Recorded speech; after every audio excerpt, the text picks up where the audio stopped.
You're going to need to sprout a few feet to go head to head with Lady Dimitrescu, but with these tips for Resident Evil Village, it will somewhat even out that matchup. I'm Alex, and I'm going to be digging into a few of the more advanced gameplay mechanics and progression boosting things that I found to be most useful during my playthrough of RE8. This will be completely story spoiler free, and all you have to worry about seeing is a mid-game weapon or two and a few standard enemy types. So with all that out of the way, let's now get into the good stuff.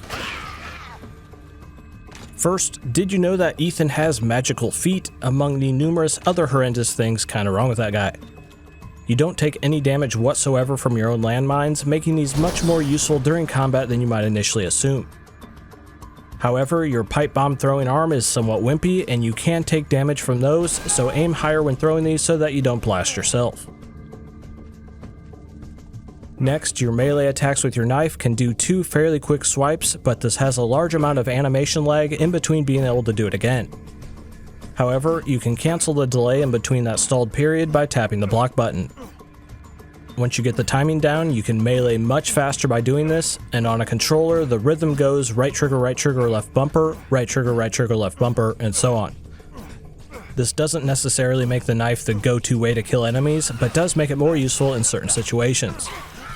This quick melee tactic works well to finish off enemies after they've been knocked down, or wailed on while stunned from a tip I have coming up later, or you can just use this knowledge to try and go full first-person Bloodborne, turning this into a first-person melee game. Good luck with that one. Next, you'll be finding plenty of precious treasures along your journey, but make sure not to accidentally sell any that are labeled as valuable/combinable. If you wait and find the associated item that completes these sets, they will sell for quadruple the price compared to selling them as individual pieces. Next, if you're new to Resident Evil, you should know that areas on your map that are not fully completed will be colored in red, then turning to blue once you found every item they are hiding. If you feel like you picked up everything and the room is still red, likely the area is hiding a flashing gem you'll need to dislodge. These can be pretty tricky to spot, but the gems sell for a decent amount and will satisfy your inner map completionist. Another thing to keep a lookout for in the environment are these hanging golden cages that, if damaged, will drop a good amount of currency. Also, although not tied to map completion, keep an eye out for crows, which are worth using a pistol bullet on for the money they drop after being killed. The amount you can gain from just one of them might not seem like much, but it can add up in the long run. In other words, there's a lot of crows in this game. Next, the large flour bags you'll be coming across are more useful than just for making giant lady biscuits. If you time these right when enemies are nearby, they will stun them for a decent amount of time, letting you escape. You could also use these more offensively by putting that melee swiping technique to work while they're stunned, or you can use it to blast them easily while they're stationary. Keep in mind that these flour bags will not be respawning after you use them though. Next, later on in the game, you'll likely start to be using up a lot of your inventory space thanks to the expanding arsenal in your pockets.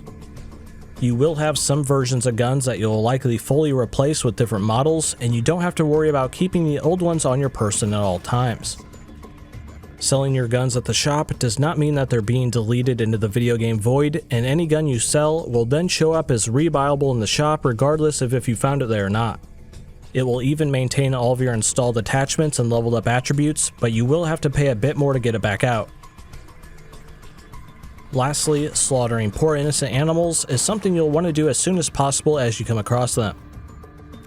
Animals like fish, chickens, pigs, and a few others will have an icon on the map indicating where they live. After humanely removing them from existence, the map icon will change to being crossed out so that you know which of these you have completed. But wait, definitely do not sell the meat they drop, because there is a system about halfway through the game that requires you to use those same meats on very important character improvements.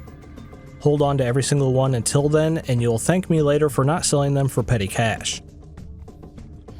And that's it for now. Those are all the tips I had for you today for the base game of Resident Evil Village. After wrapping this up, I'm going to be digging into the game's Mercenaries mode, so let me know if you would like to see something similar to this, but specifically just for that mode.